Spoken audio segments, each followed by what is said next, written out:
Welcome back to Meeravani YouTube channel. మీ doctor Sundari ప్రేక్షకులు నమస్కారం. కార్తీక మాసంలో మరొక విశేషమైన దినం మనకి కార్తీక కృష్ణ అష్టమి. ఈరోజు మనం దీన్నే కాళాష్టమి అంటారు.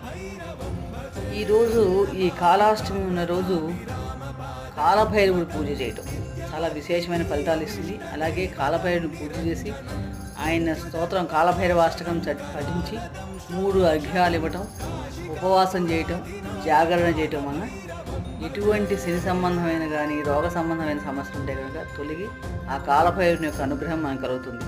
అలాగే ఇంత విశిష్టమైనది మనకి కాలభైరవ అష్టమి 23 నవంబర్ 2024 నాడు వస్తుంది. కాబట్టి ఆ రోజు మనం అందరం కూడా ఆ కాలభైరవుని ఆరాధించి ఆ కాలభైరవ అష్టకాన్ని చదివి మన స్వామివారికి మనకు ఐక్యం వదలటం వలన ఉత్తమమైన ఫలితాలు కలుగుతాయి.